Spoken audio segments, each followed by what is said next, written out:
Hello friends, स्वागत है आपका affairs cloud learn to lead में। मैं हूं आशु और आज हम डिस्कस करेंगे बहुत ही इंपॉर्टेंट करंट अफेयर 24 अगस्त 2021 के, जिसमें से आप दो बेस्ट इमेजेस देख रहे हो। लेकिन आज हम बहुत ही इंपॉर्टेंट करंट अफेयर्स को डिस्कस करने वाले हैं, तो वीडियो को बिल्कुल लास्ट तक देखना है। लेकिन आप हमारी एप्लीकेशन को डाउनलोड कर सकते हो, उसका लिंक आपको डिस्क्रिप्शन बॉक्स में मिल जाएगा।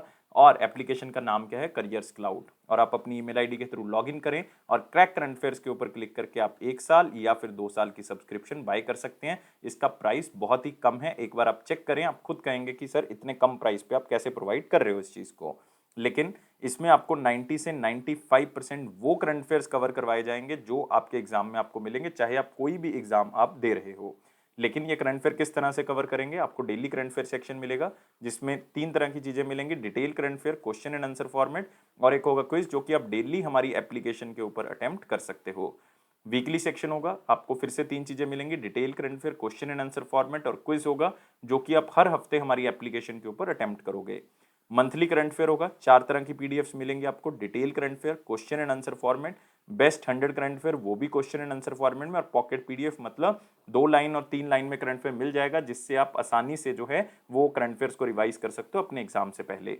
आप टॉपिक वाइज करंट अफेयर भी आपको मिलेंगे, 20 बहुत ही इंपॉर्टेंट टॉपिक्स को कवर कर रहे हैं जो हर एग्जाम में आपको काम आएंगे। लेकिन जिस भी टॉपिक से रिलेटेड आप जितनी भी न्यूज़ पढ़ना चाहते हो वो आपको एक ही पीडीएफ में मिल जाएगी। यही इन टॉपिक वाइज पीडीएफ का फायदा है। और अगर आप बैंकिंग के स्टूडेंट हो तो आपको 3 चीजें मिलेंगी, एक तो डिटेल, दूसरा question and answer format current affair banking and economy का सिर्फ, और एक क्विज भी आप दे सकते हो हमारी एप्लीकेशन के ऊपर, लेकिन वो मंथली बेसिस पे दे सकते हो दोस्तों, और वो भी बैंकिंग एंड इकोनॉमी का ही होगा।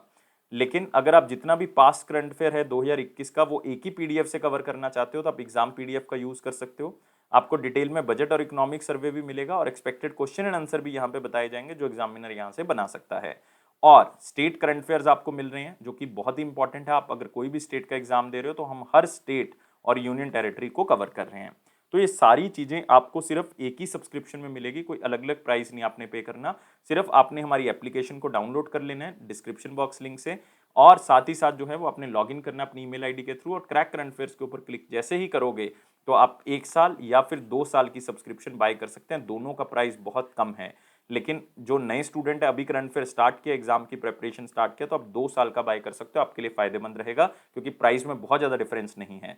और उसके बाद भी आपको 10% एक्स्ट्रा डिस्काउंट तो मिल ही रहा है। ASH10 कोड यूज करोगे तो आपको डिस्काउंट मिल जाएगा।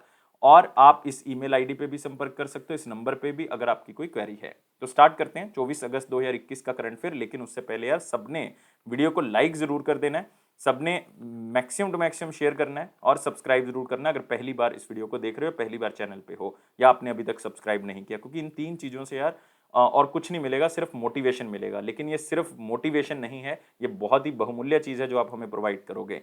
और टेलीग्राम ग्रुप को ज्वाइन कर लें, डिस्क्रिप्शन बॉक्स लिंक दिया हुआ है। तो मोस्ट इंपॉर्टेंट में पहला क्वेश्चन है, इंडिया जो है वो होस्ट करेगा second United Nation World Geospatial Information Congress in which state. तो इंडिया होस्ट करेगा, ये तो आपको पता लग गया। यहाँ पे ये भी क्वेश्चन पूछा जा सकता है कि कौन सी कंट्री करेगी, और ये मीटिंग कौन सी है, United Nation World Geospatial Information Congress. मतलब ये एक ऐसा ग्रुप है जो जियोस्पेटियल के बारे में बताता है। जियोस्पेटियल मतलब जियो डाटा, जैसे कि एड्रेस, एरिया, जिप कोड, तो इन चीजों के बारे में बताता है।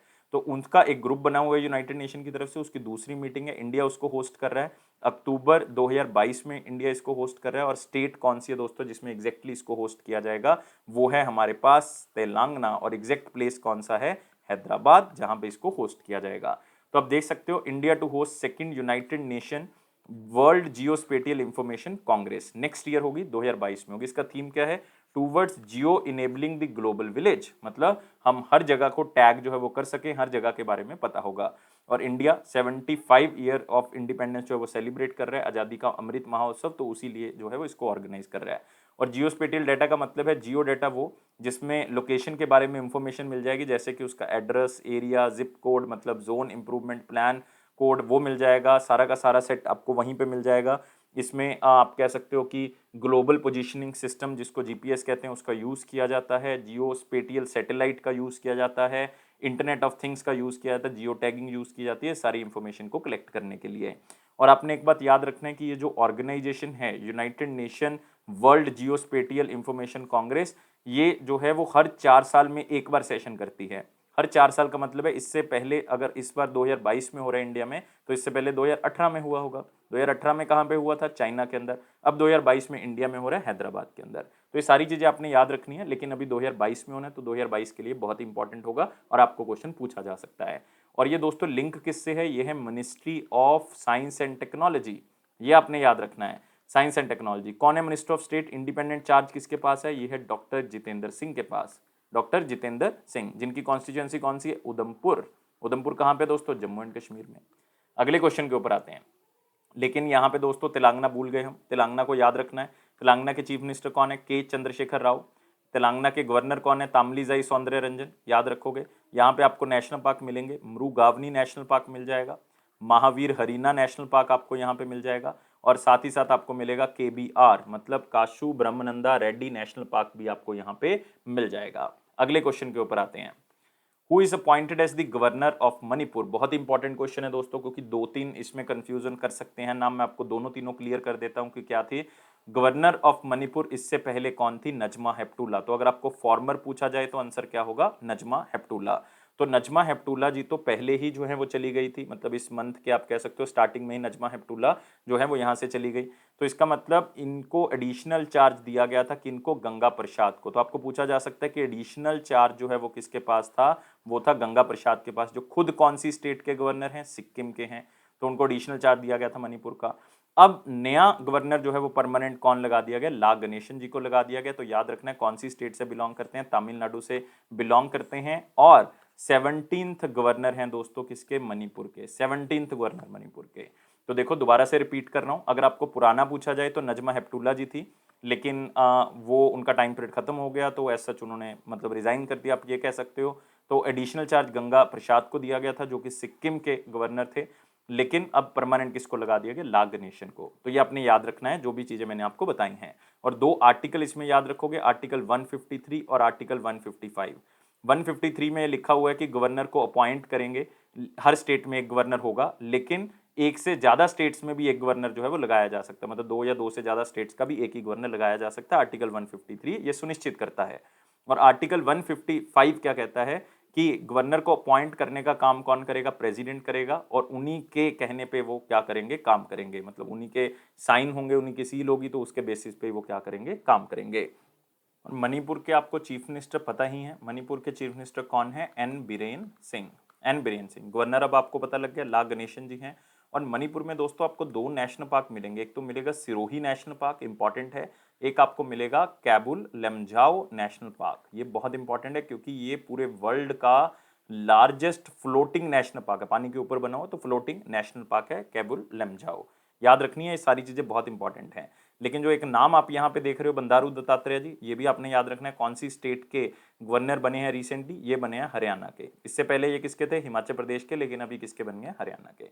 अगले क्वेश्चन के ऊपर आते हैं, और यहाँ पे आप ला गणेशन जी का फोटो देख सकते हो, मणिपुर के गवर्नर जो हैं वो रिसेंटली अपॉइंट किए गए हैं। अगले क्वेश्चन के ऊपर, इंडिया फर्स्ट स्मोक टावर जो है वो कहां पे लॉन्च किया गया है? बहुत ही इंपॉर्टेंट क्वेश्चन है दोस्तों, और बहुत न्यूज में रहा है, हर न्यूज़पेपर ने इसको कवर किया है कि इंडिया का पहला स्मोक टावर का काम क्या होता है? हवा को प्योरीफाई करना।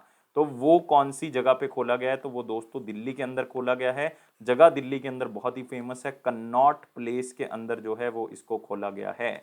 तो मतलब आप कह सकते हो अरविंद केजरीवाल जी ने इसका उद्घाटन किया, और ये पहला स्मोक टावर दिल्ली के अंदर खोला गया, और IIT दिल्ली और IIT बॉम्बे ने मिलकर जो है वो इसको बनाया है, डेवलप किया है। ये याद रखना है किसने बनाया, ये भी आपको पूछा जा सकता है। एग्जैक्ट है बाबा खड़क मार्ग, कन्नॉट प्लेस के अंदर इसको खोला गया। 20 मीटर ये लंबा है, मतलब इसकी हाइट जो है वो 20 मीटर है, और ये एयर क्वालिटी को 1 किलोमीटर के एरिया में जो है वो क्या करेगा? इंप्रूव करेगा। इसके अंदर 1200 एयर फिल्टर्स हैं दोस्तों, 1200 एयर फिल्टर्स। और आप कह सकते हो कि यूनिवर्सिटी ऑफ मिनीसोटा जो यूनाइटेड स्टेट्स ऑफ अमेरिका, उसकी हेल्प से जो है वो इसको तैयार किया गया है। और इसकी अब रिपोर्ट आया करेगी मंथली बेसिस पे, जो कि कौन दिया करेगा? दिल्ली पोल्यूशन कंट्रोल कमेटी जो है वो इस रिपोर्ट को दिया करेगी, और देखेगी कि किस तरह से ये काम कर रहा है और किस तरह से ये इंप्रूव हो रहा है। और एक और बनाया जा रहा है दोस्तों, 25 मीटर लंबा है वो, 25 मीटर टॉल, एक सेंट्रल गवर्नमेंट की तरफ से बनाया जा रहा है। वो कहाँ पे बनाया जा रहा है? आनंद विहार में। कहाँ पे? आनंद विहार के अंदर, दिल्ली के अंदर ही। और वो 31 अगस्त को लॉन्च किया जाएगा, और सेंटर पोल्यूशन कंट्रोल बोर्ड जो है वो उसकी नोडल एजेंसी रहेगी। और दोस्तों ये स्मोक जो टावर है ये मतलब आप कह सकते हो ये 1000 क्यूबिक मीटर क्यूब जो है ये एयर पर सेकंड जो है, मतलब 1000 क्यूबिक मीटर जो है वो एयर पर सेकंड जो है वो ये क्या कर देते हैं, मतलब प्योरीफाई कर देता है। तो इससे एस्टिमेट है कि जो पार्टिकुलेट मैटर 2.5 का हमारे पास है, इतने छोटे छोटे जो कंकर हैं या हवा में जो कंसंट्रेशन है वो 70% कम हो जाएगी इस तरह के स्मोक टावर से। तो हर स्टेट को लगाना चाहिए, हर यूटीज को लगाना चाहिए ताकि हम एयर क्वालिटी को इम्प्रूव कर सकें। तो ये आपने याद रखना है। और दिल्ली के जो लेफ्टिनेंट गवर्नर है वो अनिल बैजल हैं। और रिसेंटली कमिश्नर जो सुर्खियों में रहे हैं दिल्ली के अपॉइंट किए गए वो कौन है, अस्थाना जी। ये भी आप याद रख सकते हो। अगले क्वेश्चन के ऊपर आते हैं। Former chief minister of which state Kalyan Singh ji passed away. तो कुछ बातें मैं आपको कल्याण सिंह जी के बारे में जरूर बताऊंगा जो कि बहुत ही इंपॉर्टेंट है, लेकिन कौन सी स्टेट के वो चीफ मिनिस्टर रह चुके हैं, उनका रिसेंटली 89 की एज में जो है वो देहांत हो गया। देहांत कहाँ पे हुआ, लखनऊ के अंदर देहांत हुआ, क्योंकि वो यूपी से ही बिलोंग करते थे और यूपी के ही 2 बार चीफ मिनिस्टर रह चुके हैं दोस्तों। कितनी बार, 2 बार चीफ मिनिस्टर रह चुके हैं। पहली बार 1991-92 में रहे थे और दूसरी बार 1997 से लेकर 99 तक रहे थे। एक बात याद रखनी है, कौन से नंबर के चीफ मिनिस्टर थे, 16th नंबर के चीफ मिनिस्टर थे। तो क्या क्या बातें अभी हुई हैं कि लखनऊ यूपी के अंदर उनका देहांत हुआ है, एज उनकी आयु थी 89 ईयर्स। 2 बार चीफ मिनिस्टर रह चुके हैं उत्तर प्रदेश के, 1991 से 92, 97 से 99, 16th चीफ मिनिस्टर थे।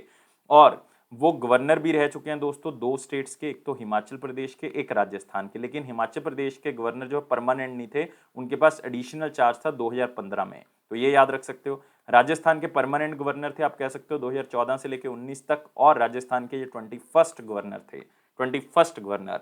और ये लोकसभा के भी मेंबर रह चुके हैं। लोकसभा के मेंबर 2009 से लेकर 14 तक जो है वो रह चुके हैं। और इनकी कॉन्स्टिट्यूएंसी कौन सी थी, एता उत्तर प्रदेश के अंदर। तो ये सारी चीजें आपने याद रखनी है। और इनका जन्म जो है वो कौन सी जगह पे हुआ था, अतरौली के अंदर।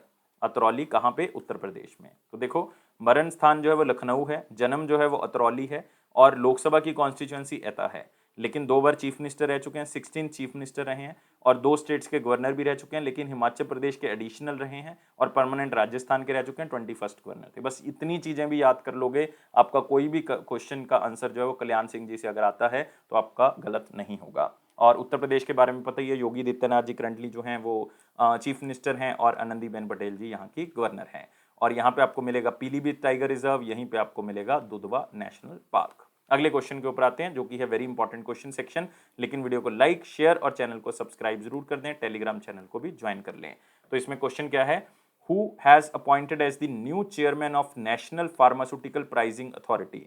देखो शायद आपने ना सुना हो इस ऑर्गेनाइजेशन के बारे में, लेकिन अभी हमें याद करना पड़ेगा कि नेशनल फार्मास्यूटिकल प्राइसिंग अथॉरिटी, नाम से पता लग रहा है कि जो ड्रग्स हैं, जो फार्मास्यूटिकल जो हमारी दवाइयां हैं, उनके प्राइजेस को रेगुलेट करता है कि कहीं ऐसे तो नहीं कि बहुत ज़्यादा रख दिए गए हों। तो नेशनल फार्मास्यूटिकल प्राइसिंग अथॉरिटी के नए चेयरमैन कौन बनाए गए हैं, ये बनाए गए दोस्तों कमलेश कुमार पंत। तो आंसर क्या होगा इसका, सी होगा, कमलेश कुमार पंत। आप यहाँ पे देख सकते हो कमलेश कुमार पंत जी का फोटो। आईएएस रह चुके हैं, आईएएस ऑफिसर 1993 बैच के, और इनको अपॉइंट किया गया नेशनल फार्मास्यूटिकल प्राइसिंग अथॉरिटी का नया चेयरमैन। इससे पहले जो है वो शुभ्रा सिंह थे, याद रखोगे कौन थे इससे पहले, शुभ्रा सिंह, शुभ्रा सिंह। तो ये दोस्तों इससे पहले चेयरमैन थे, लेकिन अब इन्होंने रिजाइन कर दिया है, मतलब आप कह सकते हो इनको शिफ्ट कर दिया गया राजस्थान के एरिया के अंदर। तो अब जो है वो कमलेश कुमार पंत हैं। और इस ऑर्गेनाइजेशन के बारे में अगर याद रखना रख सकते हो, नेशनल फार्मास्यूटिकल प्राइसिंग अथॉरिटी, इसकी शुरुआत 1997 में की गई थी ताकि दवाइयों के प्राइजेस को कंट्रोल किया जा सके। ये ministry of chemicals and fertilizer मतलब डिपार्टमेंट ऑफ फार्मास्यूटिकल्स के अंडर आता है, और 1997 में इसकी शुरुआत हुई थी। लेकिन बाकी जो अपॉइंटमेंट्स देख रहे हो दोस्तों वो भी जो है वो इंपॉर्टेंट है। जैसे आप देख रहे हो यहाँ पे सुधांशु मित्तल जी का नाम, सुधांशु मित्तल रिसेंटली प्रेसिडेंट बनाए हैं किसके, खो खो फेडरेशन के, किसके, kho kho federation of India के।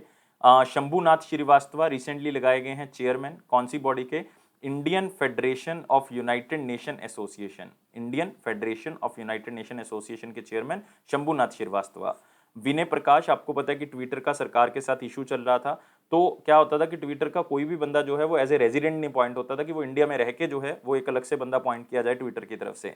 तो विनय प्रकाश ऐसे पर्सन बने हैं जो रेजिडेंट ग्रीवियंस ऑफिसर बने हैं, resident grievance officer for India. ये किसकी द्वारा, ट्विटर के द्वारा। तो ये चीजें याद रखनी है ताकि ट्विटर का हल हो सके। जो गवर्नमेंट के साथ डिस्प्यूट चल रहा था, रवि शंकर प्रसाद जी का अकाउंट उन्होंने जो है वो रोक दिया था, और बहुत से काम वो कर रहे थे जिसके कारण जो है वो ये रोक जो है वो लगाई जा रही थी। लेकिन अब डिस्प्यूट जो है वो काफी हद तक सॉल्व हो गया है। तो याद रखना है विनय प्रकाश।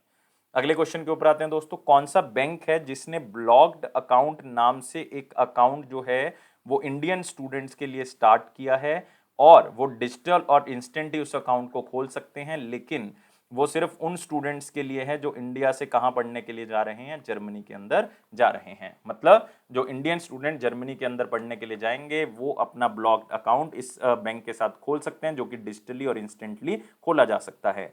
वो है दोस्तों आईसीआईसीआई। लेकिन ये आईसीआईसीआई इंडिया की बात नहीं कर रहे यहाँ पे बात हो रही है आईसीआईसीआई जर्मनी की। तो आंसर क्या होगा इसका, ए होगा।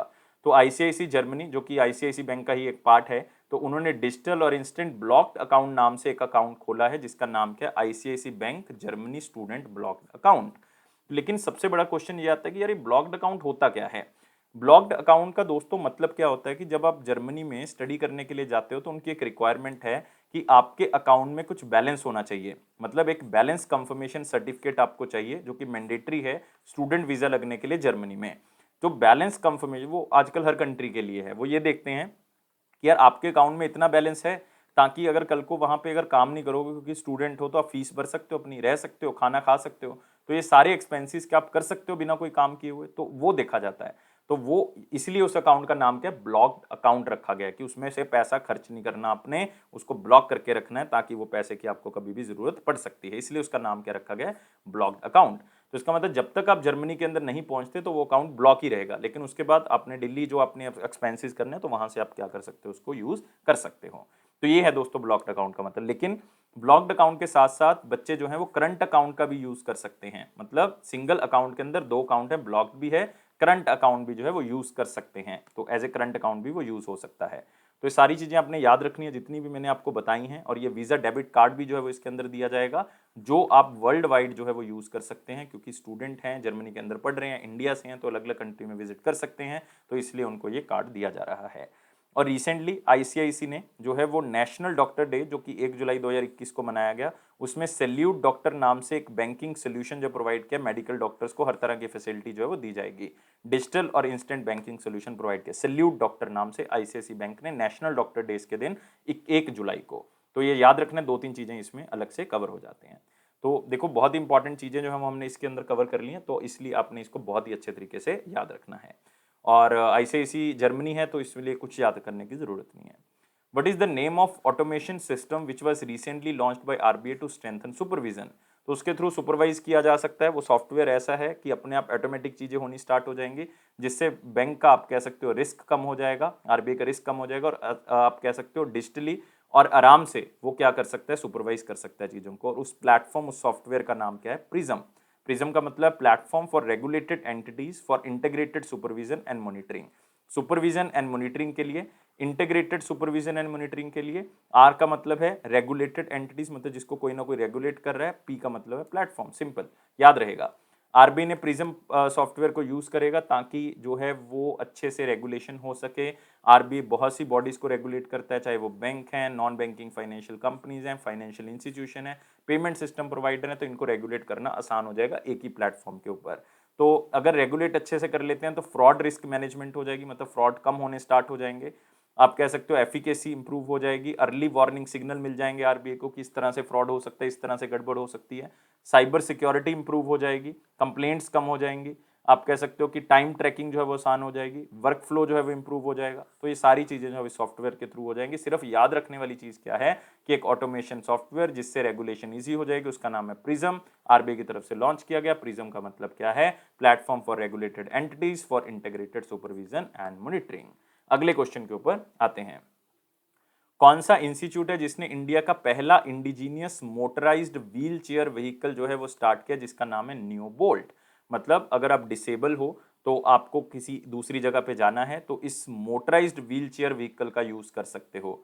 और दोस्तों ये खास बात है कि इसके अंदर अब आपको आना जाना तो आसान हो ही जाएगा, ये एज ए व्हील चेयर का भी काम करेगा।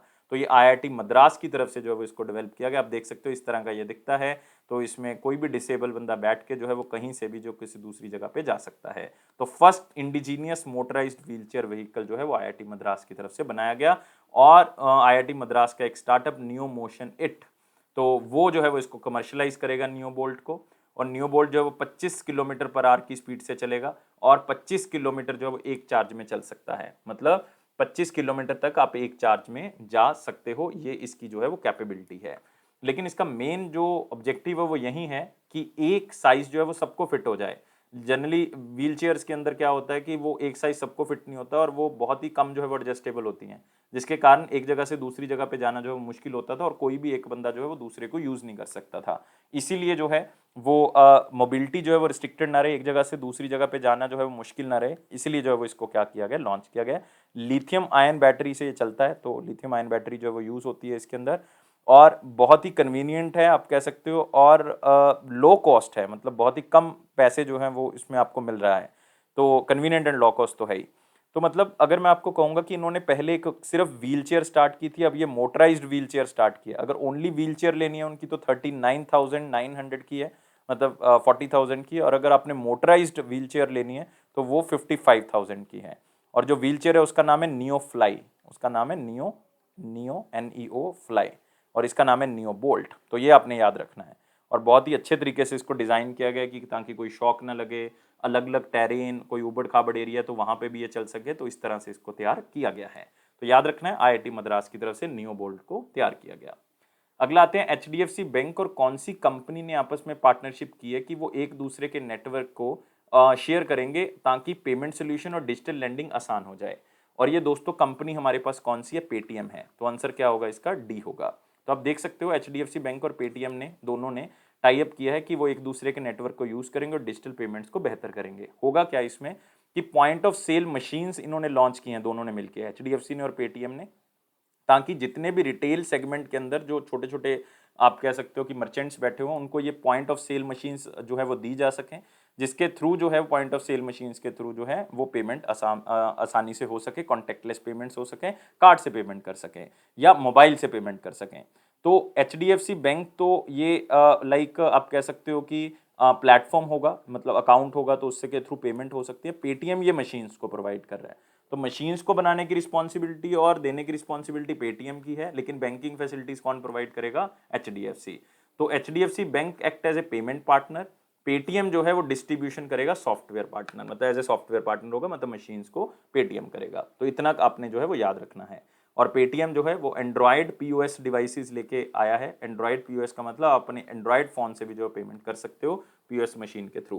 तो मतलब बहुत ही सिंपल सा तरीका अब होता जा रहा है पेमेंट करने का, आसानी से पेमेंट कर सकते हो। लेकिन बहुत ध्यान में रखना है दोस्तों, सतर्क रहना है हमेशा पेमेंट करते हुए, है ना, क्योंकि आजकल फ्रॉड्स बहुत हो रहे हैं और RBI हमेशा कहता है कि आपने जो है वो कभी भी कोई पिन शेयर नहीं करना, इन चीज़ों से थोड़ा सा बचना है हमने। और पेटीएम के बारे में याद रखेंगे, इसका हेडक्वार्टर नोएडा उत्तर प्रदेश में है। फाउंडर और CEO विजय शेखर शर्मा है, विजय शेखर शर्मा। और HDFC के बैंक के बारे में जरूर याद रखो, HDFC बैंक की जो स्थापना है वो 1994 में की गई थी, और आपको पता होना चाहिए कि ये फर्स्ट प्राइवेट सेक्टर बैंक है जिसको RBI की तरफ से अप्रूवल मिला था। और इसका हेडक्वार्टर दोस्तों मुंबई है, और इसके जो MD और CEO हैं वो कौन है, शशिधर जगदीशन, शशिधर जगदीशन। ये सारी चीजें याद रखनी है। अगले क्वेश्चन के ऊपर आते हैं। निर्मला सीतारमन जी ने एक फंड लॉन्च किया है, उभरते सितारे फंड, और कितनी अमाउंट का वो फंड है ये आपने मुझे बताना है। तो बहुत ही सिंपल था, उभरते सितारे फंड जो है वो 250 करोड़ रुपए का एक फंड है, जिसमें आप कह सकते हो स्मॉल या मिड साइज्ड कंपनीज को जो कि एक्सपोर्ट करती हैं उनको और प्रोत्साहन मिलेगा इसका उभरते सितारे फंड के थ्रू। तो निर्मला सीतारमन जी जो यूनियन फाइनेंस मिनिस्टर हैं, कर्नाटका से राज्यसभा की मेंबर हैं, उभरते सितारे फंड उन्होंने एक्सपोर्ट ओरिएंटेड फर्म्स और स्टार्टअप्स को देने का फैसला किया है। और ये फंड जो है वो इन्वेस्ट करेगा आगे इक्विटी में, इक्विटी भी उन प्रोडक्ट्स के अंदर जो कि एक्सपोर्ट ओरिएंटेड यूनिट्स है। मतलब ये पैसा कहाँ पे इन्वेस्ट किया जाएगा, जो प्रोडक्ट्स एक्सपोर्ट होते हैं इंडिया से, ताकि एक्सपोर्ट को बढ़ावा मिल सके। मैन्युफैक्चरिंग करता है इंडिया उन प्रोडक्ट्स की, सर्विस सेक्टर में हो चाहे गुड्स में हो, पूरे कंट्री के अंदर। मतलब इनमें वो कंट्रीज आ जाएंगी जो एक्सपोर्ट करती हैं, और इंडिया में जो है वो उसके आगे बढ़ने के चांसेस बहुत ज़्यादा हैं। इसमें कुछ सेक्टर जो है वो आइडेंटिफाई किए गए हैं और उनकी ग्रोथ और एक्सपोर्ट स्ट्रेटेजी भी जो है वो डिस्कस की गई है। जैसे कि अगर मैं आपको कहूँगा कि केमिकल इंडस्ट्री है, आपके हुए फुटवेयर इंडस्ट्री है, या IT इंडस्ट्री है, हेल्थ सेक्टर है, तो इसमें पैसा जो है वो लगाया जा सकता है। और ये जो उभरते सितारे फंड है ये एक्सपोर्ट इंपोर्ट बैंक और स्मॉल इंडस्ट्रीज डेवलपमेंट बैंक मतलब सिडबी के द्वारा जो है वो फंड किया जाएगा। तो दोनों ऑर्गेनाइजेशन के बारे में याद रखना है। सिडबी के बारे में याद रखोगे, 1990 में सिडबी को बनाया गया। इसका हेडक्वार्टर बहुत बार पूछा जाता है, लखनऊ यूपी के अंदर। और इसके चेयरमैन और मैनेजिंग डायरेक्टर कौन है, शिवा सुब्रमण्यम। लेकिन दोस्तों एग्जिम बैंक के बारे में भी याद रखें, 1982 में बनाया गया था। नबार्ड को भी 1982 में बनाया गया था। और इसका जो हेडक्वार्टर है वो मुंबई है। इसके जो रेगुलेटिंग एजेंसी है वो रिजर्व बैंक ऑफ इंडिया ही है, आरबीआई कंट्रोल करता है, लेकिन इसके जो हेड हैं वो डेविड रस्क्यूना है। तो ये सारी चीज़ें आपने याद रखनी है। और ये उभरते सितारे फंड 250 करोड़ रुपया उन बिजनेसेस में लगाया जाएगा जो एक्सपोर्ट कर रही हैं, खास करके उन इंडस्ट्रीज में जो कि बहुत ही अच्छा ग्रो कर सकती हैं। आगे आते हैं दोस्तों अगले क्वेश्चन के ऊपर, कौन से बैंक को अप्रूवल मिल गया है international finance service centre authority की तरफ से कि वो अपना बैंकिंग यूनिट गिफ्ट सिटी के अंदर भी खोल सकती हैं। गिफ्ट सिटी का मतलब Gujarat international financial tech city के अंदर भी इसको खोला जा सकता है। तो ये दोस्तों बैंक है सिटी बैंक। तो आपने याद रखना है आंसर क्या होगा, बी होगा। तो यूनाइटेड स्टेट्स का ये बैंक है सिटी बैंक, इनको अप्रूवल मिल गई है कि international financial service centre authority में आप अपना एक सेंटर खोल सकते हो। गिफ्ट सिटी के अंदर आप एक अपना सेंटर खोल सकते हो, जो कि कहाँ पे है, गांधीनगर के अंदर। गांधीनगर मतलब गुजरात की मैं बात कर रहा हूँ, जो कि अमित शाह जी की कॉन्स्टिट्यूएंसी भी है। तो 2020 में सिटी बैंक को इन प्रिंसिपल अप्रूवल आरबीआई की तरफ से मिल गया था कि आप अप्लाई कर सकते हो आईएफएससी में, अगर आपने कोई सेंटर खोलना है तो आप अप्लाई कर सकते हो वहाँ पे। लेकिन अब फाइनल नोड आईएफएससी की तरफ से भी मिल गया, तो ये अपना ऑपरेशन स्टार्ट कर सकते हैं। और Indian financial service centre authority के बारे में याद रखना है, 2020 में इसको स्टैब्लिश किया गया, लेकिन इसका एक्ट 2019 में आया था। और इसके पहले चेयरमैन आज भी वही हैं, इंजेती श्रीनिवास। अगले क्वेश्चन के ऊपर आते हैं। नरेंद्र मोदी जी ने कुछ चीज़ें इनॉग्रेट की हैं गुजरात के अंदर, स्पेशली सोमनाथ टेम्पल से रिलेटेड अलग अलग चीज़ें उन्होंने लॉन्च की हैं। जैसे कि सोमनाथ टेम्पल का एक रास्ता जो है वो उन्होंने इनॉग्रेट किया, एक एग्जीबिशन सेंटर किया, एक जो पुराना आप कह सकते हो कि सोमनाथ टेम्पल था उसको रेनोवेट किया गया था, तो उसको भी उद्घाटन किया। लेकिन हमारे लिए ये सारी चीज़ें इंपॉर्टेंट नहीं है, हमारे लिए इंपॉर्टेंट है सोमनाथ टेम्पल एग्जैक्टली कहाँ पे है ये, गुजरात सौराष्ट्र के अंदर जो है वो ये स्थित है। और आप कह सकते हो कि 12 जो ज्योतिर्लिंग हैं उसमें माना जाता है कि सबसे पहला ज्योतिर्लिंग जो है वो सोमनाथ टेम्पल के अंदर ही था। और सोमनाथ मंदिर के जो ट्रस्टी हैं वो कौन है, prime minister Narendra Modi, chairman है मतलब वो इस बॉडी के। और भी प्रोजेक्ट जो हैं वो अभी इंप्लीमेंटेशन स्टेज में गुजरात के अंदर, कौन सी स्कीम के अंदर, प्रसाद स्कीम के अंदर। प्रसाद का मतलब है Pilgrimage Rejuvenation and Spiritual Heritage Augmentation Drive scheme. तो थोड़ा सा याद रखना है इसको कि 2015 में इसको लॉन्च किया गया था मिनिस्ट्री ऑफ टूरिज्म की तरफ से, ताकि जो टूरिज्म के स्थान है उसको हम दोबारा से जो है वो बना सकें, चाहे वो रिलीजियस टूरिज्म है चाहे किसी भी तरह के। लेकिन पहले रिलीजियस टूरिज्म के ऊपर फोकस किया गया, क्योंकि वर्ल्ड कौन सा यूज किया गया है, यहाँ पे वर्ड यूज किया गया पिलग्रिमेज, इसलिए जो है पहले रिलीजियस टूरिज्म के ऊपर बात की जा रही है। और गुजरात के बारे में दोस्तों जरूर याद रखोगे, गुजरात के चीफ मिनिस्टर जो हैं वो विजय रूपानी जी हैं, गवर्नर जो हैं वो आचार्य देवव्रत हैं। यहाँ पे आपको मिलेंगे नेशनल पार्क, बहुत ही इंपॉर्टेंट, एक आपको मिलेगा मेरीन नेशनल पार्क मिल जाएगा, और दूसरा आपको यहाँ पे मिलेगा मेरीन के बाद ब्लैक बक आपको मिल जाएगा।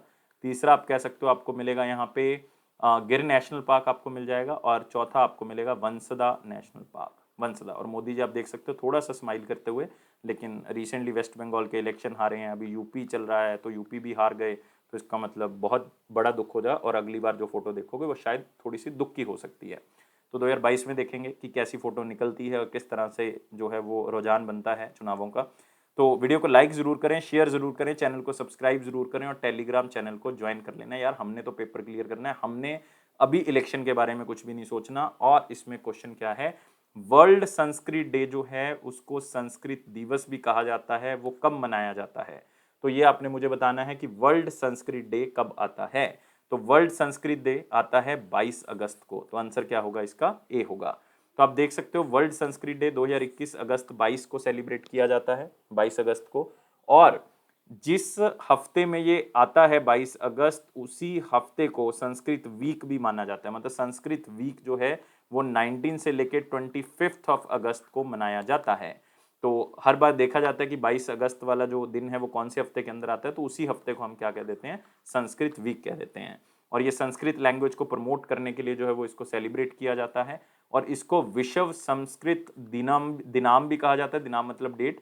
और सावन पूर्णिमा को ये मनाया जाता है। तो इसलिए हर साल आप ये नहीं कह सकते कि 22 अगस्त को ही मनाया जाता है, ये अलग अलग डेट हो सकती है। जिस दिन सावन पूर्णिमा होती है उसी दिन ये मनाया जाता है, और जिस हफ्ते में वो डेट आ जाएगी उस हफ्ते को क्या कह देंगे हम, संस्कृत वीक कह देंगे। और संस्कृत आपको पता होना चाहिए कि जो 8वां शेड्यूल है कॉन्स्टिट्यूशन का, उसमें 22 शेड्यूल लैंग्वेज है, उसमें संस्कृत भी है। और ये अवेयरनेस क्रिएट करते हैं इंडियन लैंग्वेज के बारे में, खास करके संस्कृत को दोबारा से रिवाइव करने के लिए। क्योंकि जितना भी हमारा पुराना लिटरेचर है, चाहे वो कालिदास ने लिखा है, चाहे विशाख दत्त ने लिखा है, चाहे आप कह सकते हो कि विष्णु शर्मा ने लिखा है, जितना भी लिटरेचर है खास करके गुप्तास के टाइम पीरियड पे या एंशियंट लिटरेचर, वो संस्कृत में लिखा हुआ है। इसलिए इसको जो है वो मनाना या इसको रिवाइव करना बहुत ज़रूरी है। और संस्कृत दोस्तों उत्तराखंड की दूसरी स्टेट लैंग्वेज भी है, ये भी याद रख सकते हो। दूसरी स्टेट लैंग्वेज उत्तराखंड की, दूसरी ऑफिशियल लैंग्वेज उत्तराखंड की कौन सी है? संस्कृत। ये आपने चीजें याद रखनी है।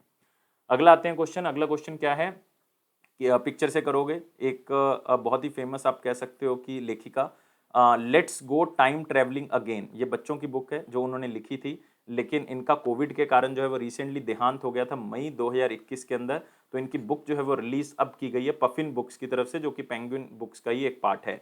चिल्ड्रन बुक्स जो है वो ये रिलीज करते हैं पेंगुइन बुक्स की। तो सुभद्रा सेन गुप्ता ने इस बुक को लिखा है, सिर्फ इतना याद रखें, सुभद्रा सेन गुप्ता ने इस बुक को लिखा है। और तापस जो गुहा हैं उन्होंने इस बुक को इलस्ट्रेट किया है, मतलब इसके अंदर डिजाइनिंग जो है वो उन्होंने की है। लेकिन सुभद्रा सेन गुप्ता बच्चों की बहुत जानी मानी ऑथर हैं, इनको साहित्य अकेडमी बाल साहित्य पुरस्कार मिल चुका है। बाल साहित्य पुरस्कार मिल चुका है 2015 में। तो मतलब अपने आप में एक बहुत बड़ा अवार्ड है बाल कविताओं के लिए या बाल बुक्स के लिए। तो टाइम ट्रेवलिंग अगेन ये जरूर लिखना है। अगला क्वेश्चन आते हैं जो कि हम वन लाइनर इंपॉर्टेंट पॉइंट से करेंगे, जिसमें पहला है डॉक्टर जितेंद्र सिंह ने अनाउंस किया कि वो 35 अर्थक्वेक ऑब्जर्वेटरीज 2021 तक लगा देंगे और 100 लगा देंगे 2026 तक।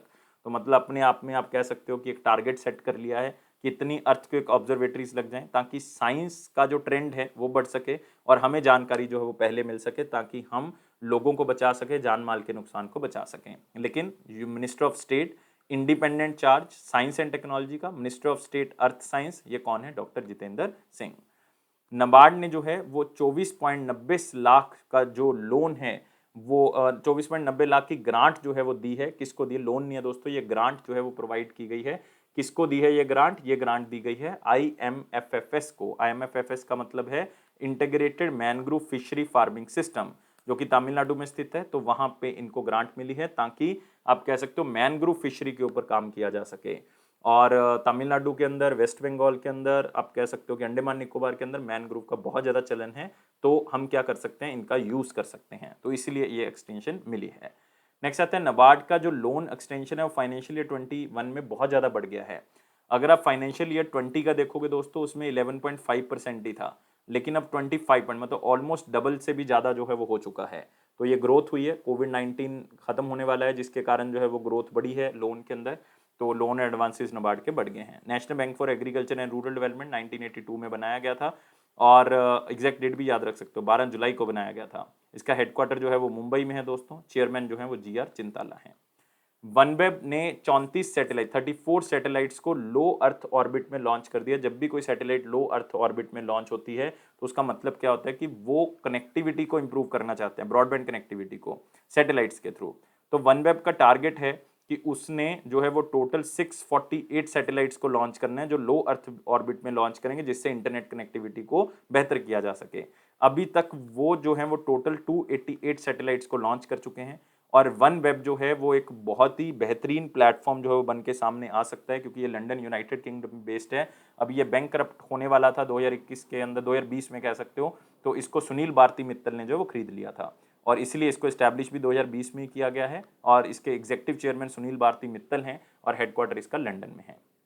अगला है इंडिया अमंग 33 एशियन नेशन, जहां पे बच्चे जो हैं वो एक्सट्रीमली हाई रिस्क पे हैं क्लाइमेट चेंज होने पे।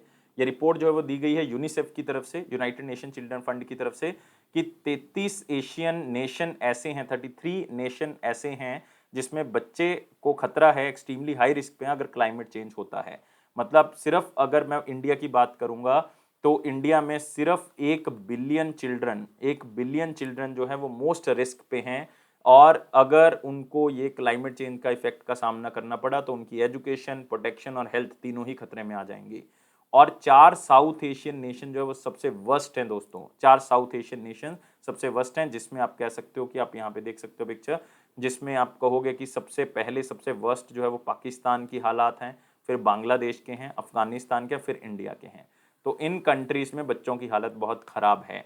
तो आप ये मतलब आइडिया लगा सकते हो कि इंडिया का जो इसमें रैंक है 26 है, अफगानिस्तान का 25 है, कोई ज़्यादा डिफरेंस नहीं है, बांग्लादेश का जो है रैंक 15 है, पाकिस्तान का 14 है। मतलब बच्चे सबसे ज़्यादा डेंजर में जो है पाकिस्तान में, साउथ एशियन नेशंस के अंदर अगर मैं बात करूँगा।